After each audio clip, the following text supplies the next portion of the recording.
আজ ঈদের দিন, চারদিকে আনন্দ, নতুন কাপড়, মিষ্টির গন্ধ, হাসি আর শুভেচ্ছা। সবাই বলছে ঈদ মোবারক। কিন্তু একটি প্রশ্ন আছে, আজকের এই ঈদ, এটা কি শুধু খুশির দিন নাকি এটি হিসাবের দিন? একটু ভেবে দেখুন, এই ঈদের আগে আমরা একটি পুরো মাস কাটিয়েছি, রমজান। একটি মাস যেখানে আমরা রোজা রেখেছি, নামাজ পড়েছি, দোয়া করেছি, গুনাহ থেকে দূরে থাকার চেষ্টা করেছি। আজ সেই মাস শেষ, আজ ঈদ। কিন্তু এই ঈদ কি শুধু আনন্দের দিন? না, এটি একটি ফলাফলের দিন, একটি হিসাবের দিন।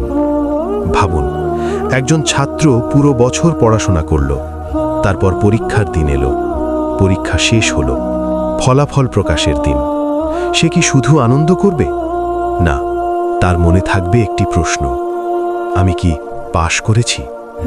রমজানও ঠিক তেমনি, এটি ছিল আমাদের পরীক্ষা, আর আজকের ঈদ হলো সেই পরীক্ষার ফলাফল জানার দিন। কিন্তু সমস্যা হলো, আমরা ফলাফল নিয়ে ভাবি না, আমরা শুধু আনন্দে ব্যস্ত হয়ে যাই। একটি গুরুত্বপূর্ণ প্রশ্ন, আমার রোজা কি কবুল হয়েছে? আমার দোয়া কি কবুল হয়েছে? আমার গুনাহ কি মাফ হয়েছে? সবাই ঈদের দিন নতুন কাপড় পরে, সবাই খুশি থাকে, কিন্তু সবাই কি সত্যিই সফল? না, কেউ সফল, কেউ ব্যর্থ। যার রমজান কবুল হয়েছে, তার জন্য আজকের দিন সত্যিকারের ঈদ। আর যার রমজান কবুল হয়নি, তার জন্য এটি শুধু একটি সাধারণ দিন। তাহলে কিভাবে বুঝবেন আপনার রমজান কবুল হয়েছে কিনা? প্রথম লক্ষণ, রমজানের পরে আপনি কি বদলেছেন?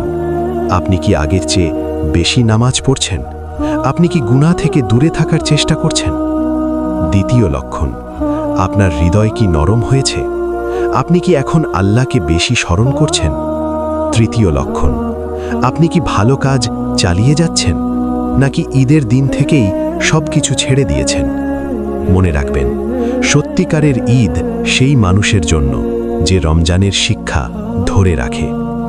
আজকের দিনটি শুধু আনন্দের নয়, এটি কৃতজ্ঞতার দিন, এটি চিন্তার দিন, এটি নিজের দিকে তাকানোর দিন। আজ আপনি নিজেকে প্রশ্ন করুন, আমি কি সফল? আমি কি আল্লাহর কাছে গ্রহণযোগ্য? যদি আপনার মনে হয় আপনি এখনো অনেক দূরে, তাহলে হতাশ হবেন না, কারণ আল্লাহ দয়ালু, তিনি ক্ষমা করতে ভালোবাসেন। আজকের দিনেও আপনি দোয়া করতে পারেন, ক্ষমা চাইতে পারেন, নতুনভাবে শুরু করতে পারেন। শেষে মনে রাখবেন, ঈদ শুধু এক দিনের আনন্দ নয়, এটি একটি নতুন জীবনের শুরু। হে আল্লাহ, আমাদের রোজা কবুল করুন, আমাদের গুনাহ মাফ করুন, এবং আজকের ঈদকে আমাদের জন্য সত্যিকারের ঈদ বানিয়ে দিন। আমিন।